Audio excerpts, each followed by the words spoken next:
How are you, dear students? Welcome to my channel Math Grade 10.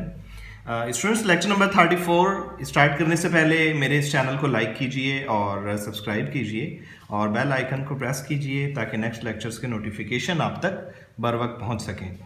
तो students हमारा जो आज का टॉपिक है वो है अलजेब्रिक एक्सप्रेशंस।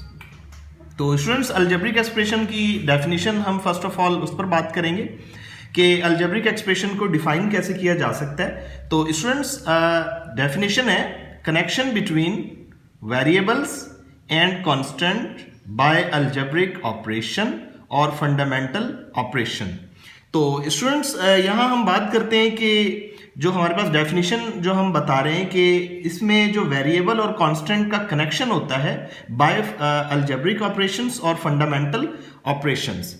तो स्टूडेंट्स जब हम फंडामेंटल ऑपरेशंस की बात करते हैं तो फंडामेंटल ऑपरेशन हमारे पास कौन कौन से होते हैं? हमारे पास होते हैं स्टूडेंट्स फंडामेंटल ऑपरेशंस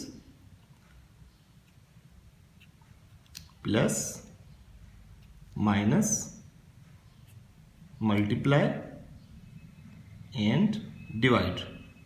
तो स्टूडेंट्स ये हमारे पास फंडामेंटल ऑपरेशंस है। तो अगर हम यहां बात करें कि अलजेब्रिक एक्सप्रेशन की डेफिनेशन की रूह से कि connection between constants and variables, तो स्टूडेंट्स जैसे कि हम यहां लिख देते हैं, मैं यहां एग्जांपल के तौर पर यहां लिखता हूं x माइनस 4। तो students this is variable and this is a constant number.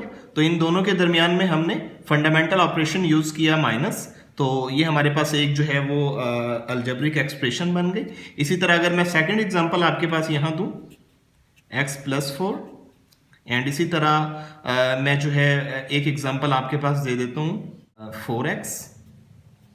यहां 4 और x के दरमियान में मल्टीप्लाई का साइन है और मैं फोर्थ एग्जांपल आपको दे देता हूं x डिवाइडेड बाय 4। तो स्टूडेंट्स ये हमारे पास तमाम के तमाम जो कांस्टेंट्स और वेरिएबल्स हैं इनके दरमियान में हमने कोई ना कोई फंडामेंटल जो बेसिक जो ऑपरेशन है वो हमने ऑपरेटर हमने यहाँ पुट किया है, जैसे माइनस प्लस यहाँ मल्टीप्लाई और डिवाइड। तो स्टूडेंट्स ये तमाम की तमाम जो आपके पास यहाँ पर एग्जांपल्स मौजूद हैं, तो ये आपके पास कहलाती हैं एक्सप्रेशंस। इसी तरह स्टूडेंट्स अगर हम बात करें कि अगर मैं यहां लिखूं द सम ऑफ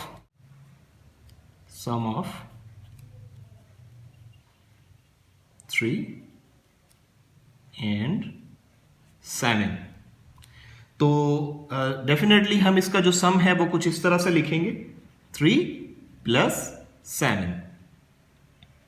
तो स्टूडेंट्स ये आपके पास आ जाती है न्यूमेरिकल एक्सप्रेशन।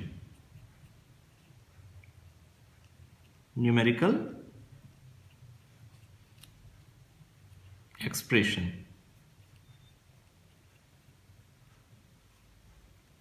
इसी तरह स्टूडेंट्स अगर हम बात करें कि जब हम नंबर्स को ऐड करके यहां उसकी एक एक्सप्रेशन बनाते हैं तो this is called numerical expression बनती है। अभी अगर हम बात करते हैं how we can write the sum of number and 7, sum of number and 7। तो स्टूडेंट्स अगर एक नंबर है और उसका सम हम 7 के साथ करें तो उसको हम किस तरह लिखेंगे? तो हम यहां लिखते हैं, जब हम नंबर की बात करते हैं तो इट मीन्स कि वहां वेरिएबल की बात कर रहे होते हैं, तो हम इसे लिख सकते हैं x प्लस 7 और x की कोई भी न्यूमेरिकल वैल्यू हो सकती है। तो this is called algebraic expression.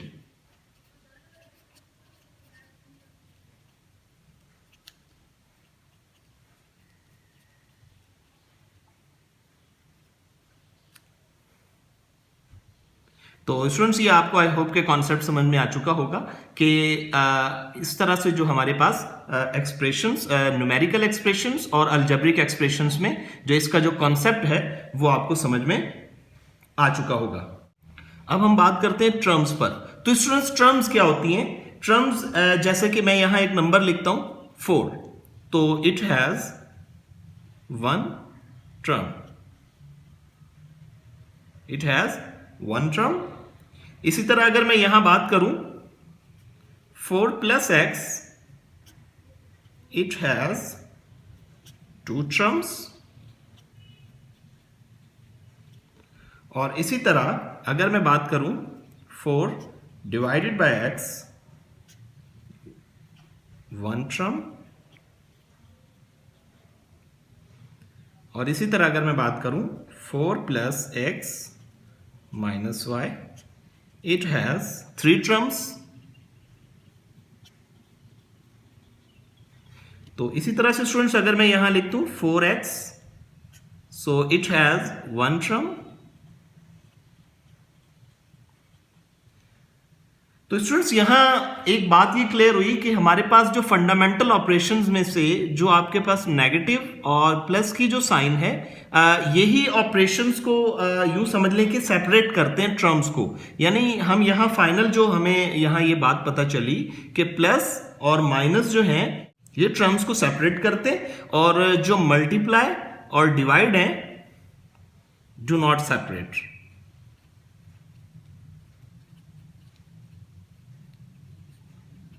तो स्टूडेंट्स ये आज का हमारा टॉपिक था जिसमें हमने अलजेब्रिक एक्सप्रेशंस को समझा, और न्यूमेरिकल एक्सप्रेशन और अलजेब्रिक एक्सप्रेशन में क्या फर्क होता है हम इसको अंडरस्टैंड कर पाए।